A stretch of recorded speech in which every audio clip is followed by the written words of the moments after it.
I'd like to give a little talk about an entire generation that ran wild, the baby boom. I think there are more than a few paid-up members here in the audience.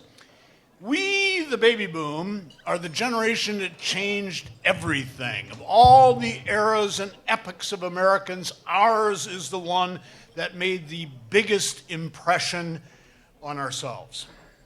But that's an important accomplishment because we are the generation that created the self, made the firmament of the self, divided the light of the self from the darkness of the self, and said, let there be self. If you were born between 1946 and 1964, you may have noticed this yourself. Now, this is not to say the baby boom is a selfish generation. Selfish means too concerned with the self, and we're not. Self isn't something that baby boomers are just like, concerned with. We be self. Before us, self was without form and void, like our parents in their dumpy clothes and vague ideas. Then we came along.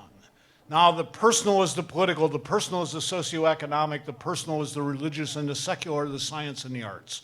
The personal is everything that creepeth upon the earth after his, and let us hasten to add her, kind. If the baby boom has done one thing, it is to beget a personal universe.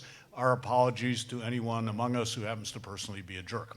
So, here we are in the baby boom cosmos, formed in our image, personally tailored to our individual needs and predetermined to be eternally fresh and novel. And we saw that it was good, or pretty good. We should have had a cooler name, I think, like the Lost generation did, but it's too late now. We're stuck with being described as exploding infants. And maybe it's time, now that we've splattered ourselves all over the place, for the baby boom to look back and to think what made us who we are, what caused us to act the way that we do, and as the kids say, WTF. Because the truth is, if we hadn't decided to be young forever, we would be old. Youngest baby boomers, born in the last year when anybody thought LBJ was cool, are 50 now.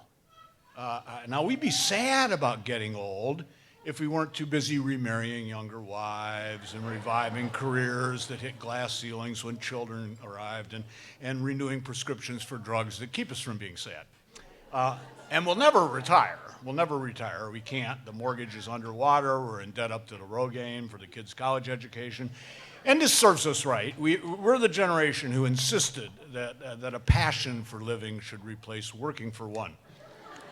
So, to address America's baby boom, however, is to face certain big, broad problems. I mean, we number more than 75 million, and we're not only diverse, but we take a thorny pride in our every deviation from the norm, even though we're in therapy for it. We are all alike in that we each think that we are highly unusual.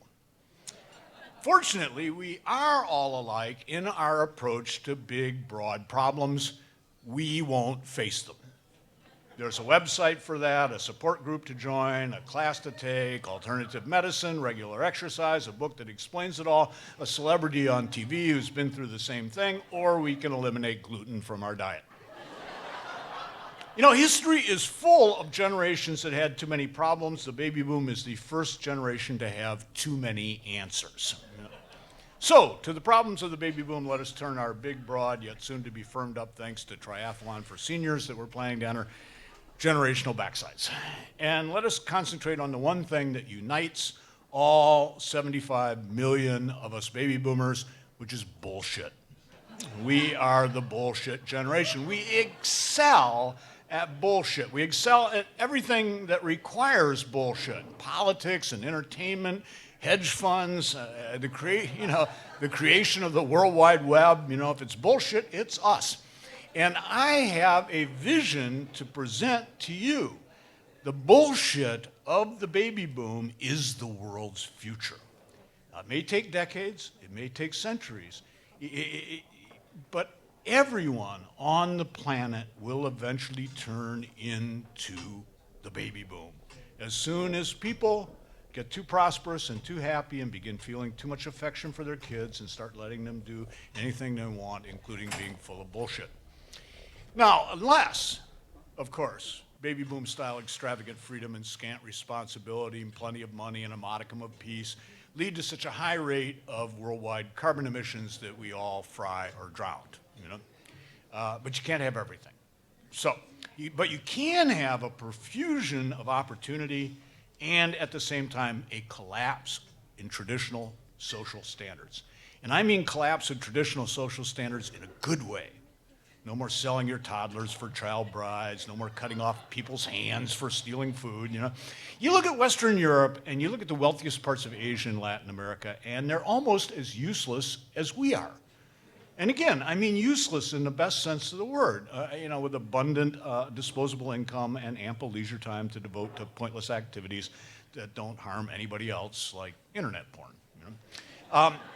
And it's interesting to me that baby boom-like places around the world all seem to be in the same kind of political deadlock that we are here in America, you know, arguing about government benefits versus government costs. And there's, you know, a lot of tut-tutting by pundits about this national political deadlock, but it's an improvement on a certain kind of national unity. I mean, Germany wasn't in national political deadlock when it marched into Poland in 1939.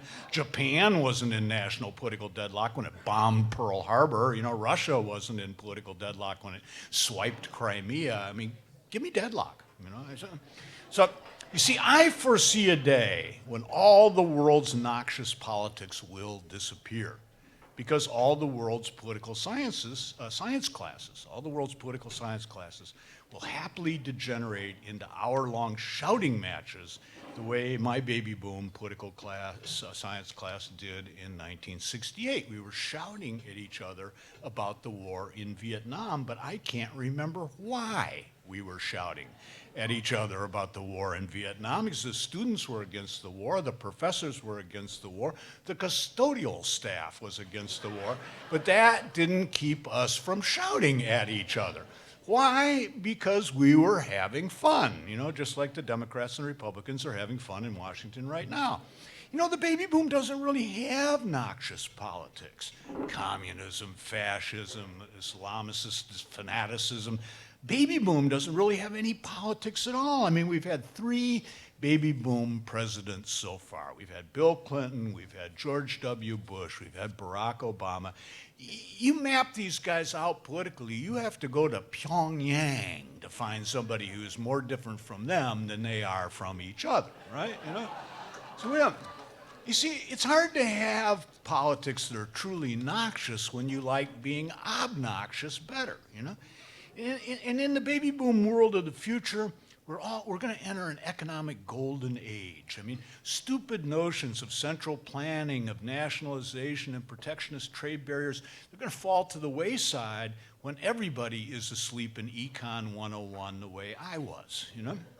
You know that there are 1.3 billion people in the world living on $1.25 or less a day. The way I was once, selling pot, you know, so I smoked all the profits. Now, sooner or later, these people they're going to figure out that there's a better way. In fact, I just received an email from Nigeria about a rather large amount of money needing to be transferred to an American bank and requiring only modest assistance on my part. There'll be no religious fanaticism in a baby boom world, because we're not a generation who listens to anybody, God included, you know.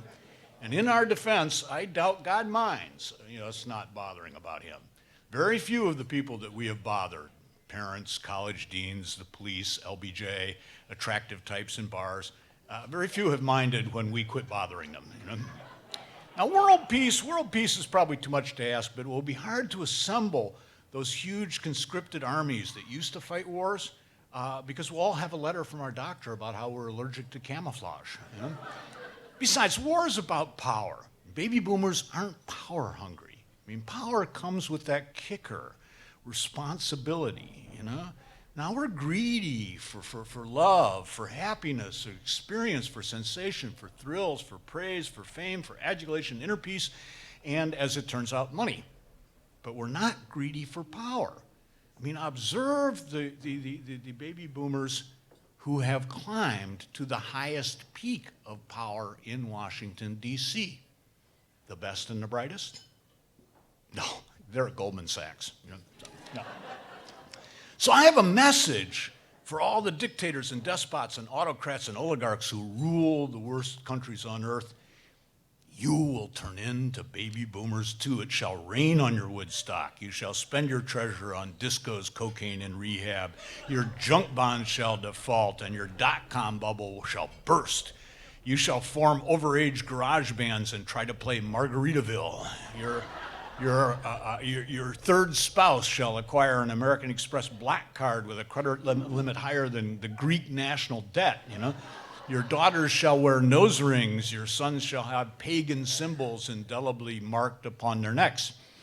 Unless you belong to one of those cultures where daughters wear nose rings and sons have pagan symbols indelibly marked upon their neck, in which case they shall not. You shall be all thumbs at texting. You shall grow old and addled enough to vote for Ron Paul in a presidential primary.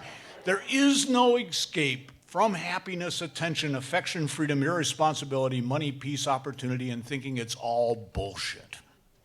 Behold the baby boom, ye mighty, and despair.